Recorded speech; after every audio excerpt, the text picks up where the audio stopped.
Ah, mais vous êtes là? Vous aviez envie de voir la suite du pancréas, c'est pour ça. Ben, c'est aujourd'hui. La vidéo arrive. C'est super, non? Allez, on s'embarque. Jean-Louis, il est déjà prêt, il est plein à ras-bord de dessins. On s'embarque pour finir enfin le pancréas et continuer notre système digestif. Allez, c'est parti.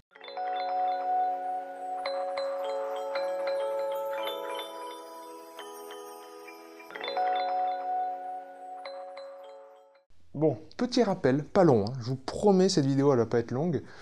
Mais quand même, je voulais faire un petit rappel sur ce qu'on avait vu avant, hein, donc l'année dernière, en 2016, au niveau du pancréas et sa fonction exocrine. C'est-à-dire quand il envoie son suc, ses sucs digestifs, etc., à l'extérieur du corps, en l'occurrence dans la lumière intestinale, au niveau du duodénum.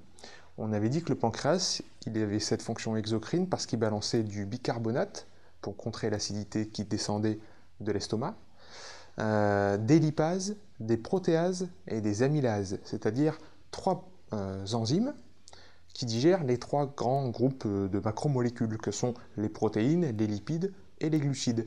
C'est-à-dire que le pancréas, il a ceci de vraiment incroyable, c'est qu'il peut digérer les trois grands groupes. En tout cas, il a la fonction de digérer les trois grands groupes de macromolécules, alors qu'on avait vu que l'estomac c'était plutôt les protéines, la bouche c'était plutôt les amidons. Voilà, chacun avait sa spécialité. Ben, le pancréas, lui, il s'attaque à tout le monde. Il s'attaque à tout le monde et il donne ce bicarbonate pour adoucir le pH du bol alimentaire, en l'occurrence du chyme qui descendait de l'estomac. Ça, c'était la fonction exocrine. Fonction aujourd'hui endocrine. Donc on sort un petit peu, c'est un peu une parenthèse par rapport au système digestif, même si évidemment ça a un lien très fort avec le système digestif, mais bon, c'est un petit peu à part, et on va parler de deux hormones principalement, puisque c'est le rôle du pancréas, de sécréter de l'insuline et du glucagon. C'est les deux hormones que vous voyez ici en violet sur Jean-Louis. Alors, il va y avoir deux cas. Il y a un cas où le pancréas va sécréter de l'insuline, un cas où il va sécréter du glucagon. Le cas numéro 1, que j'ai mis ici, petit 1, c'est que dans le sang, dans le cas où dans le sang, il y a un taux de sucre qui s'élève. On appelle ça une hyperglycémie. D'un coup, la glycémie, donc le taux de sucre dans le sang, s'élève. Exemple, vous mangez une tarte aux pommes. Ou vous mangez du miel sur du pain, vous mangez ce que vous voulez. Et évidemment, sinon vous buvez un verre de bip, Coca-Cola, pour ne pas dire le mot. Tout ce qui est industriel, tout ce qui est sucre raffiné, tout ce qui n'est pas naturel va provoquer un pic de glycémie bien plus élevé que croquer dans une pomme, par exemple. On verra d'ailleurs que les sucres sont tellement gorgés d'eau et comme ils contiennent des fibres, cette glycémie ne monte pas ou monte très peu. Donc les sucres des fruits sont à classer dans une catégorie à part, puisque de toute façon la nature est parfaitement faite, elle ne nous a pas donné quelque chose qui tombe d'un arbre pour nous empoisonner, donc c'est normal que les sucres des fruits ne nous font pas de mal. Par contre, les sucres qui sont dans le pain blanc, les sucres qui sont dans le cola, les sucres qui sont cachés dans toutes les matières raffinées, là c'est autre chose. Et c'est pour ça que dans notre monde moderne, on a de plus en plus de pathologies comme le diabète, qui n'existait pas avant. Il faut bien se rendre compte que c'est arrivé uniquement depuis la machine industrielle qu'on a mis en place depuis la moitié du siècle dernier. Parenthèse terminée sur j'aime pas ce monde actuel et je préférais celui d'avant, plus naturel. Ça c'est bon, je rentre plus dans ce débat-là. Mais je vous informe que quand le sucre du sang augmente, la glycémie augmente, le pancréas sécrète de l'insuline. Parce qu'il faut toujours réguler et garder à l'équilibre ce qui se passe dans le corps, c'est ce qui s'appelle l'homéostasie.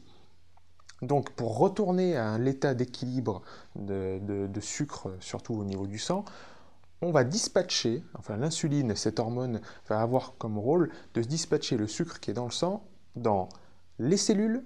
Ben oui, ça va être tout de suite utilisé, ça va être notre énergie pour nourrir notre corps, pour nourrir notre cellule, nos cellules qui nous composent.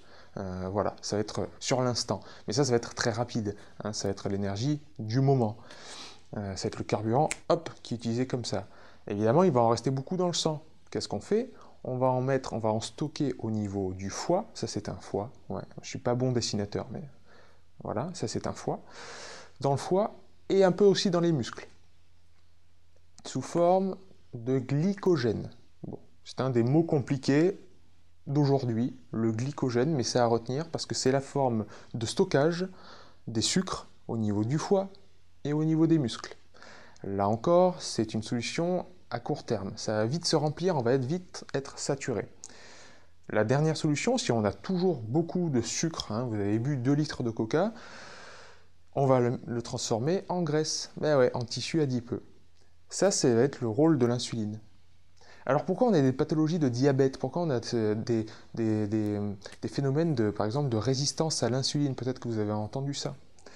La résistance à l'insuline, c'est tout simplement qu'il y a des petits récepteurs sur les cellules qui reçoivent l'insuline, qui reçoivent ce message. Hein. Vous allez vous rappeler, une hormone, c'est un messager chimique qui transmet une information. Donc chaque cellule a un récepteur à l'insuline qui est bien défini.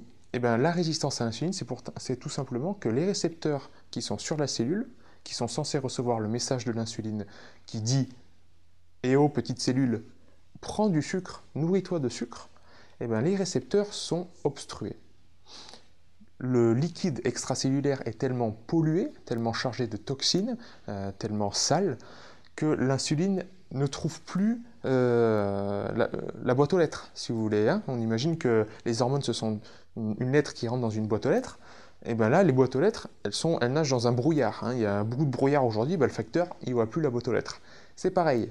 Donc si vous voulez diminuer votre diabète, il faut bien comprendre le problème à l'envers de ce qui nous est exposé de façon actuelle.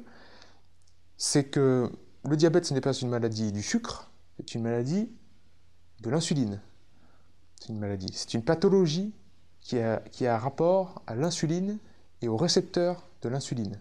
Donc ce n'est pas parce que vous mangez trop de sucre, c'est parce que vous êtes déjà trop intoxiqué au niveau du liquide extracellulaire, donc au niveau de votre liquide lymphatique, et que donc vos cellules sont dans un piteux état, elles baignent dans leurs déchets, grosso modo. Il faut évacuer tout le liquide extracellulaire, dégager ces récepteurs à l'insuline et retrouver l'équilibre normal du corps.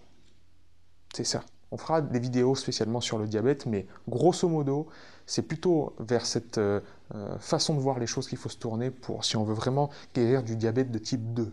Le diabète de type 1, c'est que le pancréas a tellement cravaché pour créer de l'insuline, entre autres, ou toute autre raison, que les cellules bêta de Langerhans, donc les cellules qui créent l'insuline, ne vous occupez pas des noms compliqués, les cellules du pancréas qui créent l'insuline sont fatiguées et elles n'en font plus. Donc vous êtes obligé, vous devenez insulino-dépendant, vous êtes obligé de vous faire des piqûres d'insuline pour réguler cette glycémie. Mais au mieux, vous serez approximatif. Et au pire, ça créera des dégâts. Parce que vous imaginez bien que les hormones là qui sont sécrétées, c'est sécrété de façon pulsative, donc par petits jets comme ça, mais au milligramme près, quoi. C'est vraiment du travail d'orfèvre. C'est pas Nous, on arrive avec nos grosses seringues d'insuline, une fois un coup, une fois un peu moins, ça va être très approximatif. Bon, voilà, ça c'était pour faire la petite parenthèse du diabète. Donc, quand le sucre augmente dans le sang, le pancréas sécrète l'insuline. L'insuline fait rentrer le sucre dans les cellules, dans le foie et les muscles, et dans les graisses, enfin, elle les transforme en graisse. Et donc, le sucre va baisser. Voilà. Ça, c'est le rôle premier de l'insuline. Maintenant, imaginons que vous jeûnez un petit bout de temps. Par exemple, vous sautez le petit déjeuner. Ce que je recommande de faire, puisque ça va permettre une plus longue détoxination du corps. Et entre autres, pour les gens qui veulent perdre du poids, ce sera parfait, parce qu'il va se passer un phénomène de glycogénolyse, pardon. La glycogénogénèse, c'est plutôt quand on transforme le sucre en glycogène, et la glycogénolyse, c'est quand justement la lyse, ça veut dire qu'on mange la chose, hein, qu'on la casse. Ça veut dire qu'on va détruire les stocks qu'on avait stockés dans le foie, dans les graisses, pour rajouter du sucre dans le sang. Parce que là, on est en hypoglycémie. Ce terme d'hypoglycémie, vous le connaissez, hein, on l'entend souvent surtout dans le milieu sportif. Hein, les tennismen, au milieu du match, pour pas qu'ils tombent en hypoglycémie, ils mangent une moitié de banane ou voilà, ce genre de choses. C'est pour qu'il y ait un taux de sucre dans le sang correct, parce qu'il faut toujours qu'il y ait un équilibre dans le corps humain. Et bien voilà, pour garder cet équilibre au niveau du sucre sanguin, le pancréas va sécréter une hormone qui s'appelle le glucagon. Et le glucagon, il casse les stocks de sucre qui sont dans le foie sous forme de glycogène et qui sont dans les graisses. Il les casse et ça va rajouter, libérer du sucre dans le sang pour faire remonter la glycémie. Voilà, vous avez deux cas.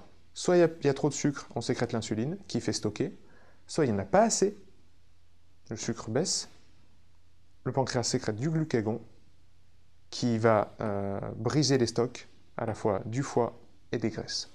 C'est aussi simple que ça. On fera une vidéo un peu plus approfondie sur le diabète, hein, pour bien comprendre tout ça, mais retenez principalement le rôle de ces deux hormones, insuline et glucagon, et vous aurez compris la fonction endocrine de notre ami le pancréas. Voilà, c'était court, hein, j'espère que vous appréciez que je m'égare pas trop, hein, même si j'aime bien parler un petit peu de tout et de rien au milieu des vidéos. Mais tout ça pour vous dire qu'on va continuer les vidéos sur le système digestif après ça. Ça, c'était une petite parenthèse qui a trait au milieu endocrinien, hein, au système hormonal. Et on va continuer avec notre foie, notre vésicule biliaire, l'intestin grêle et le gros côlon. Et après, on aura terminé avec notre système digestif. Voilà les amis, je vous donne rendez-vous dans la prochaine vidéo et n'oubliez pas que la vérité est déjà en vous.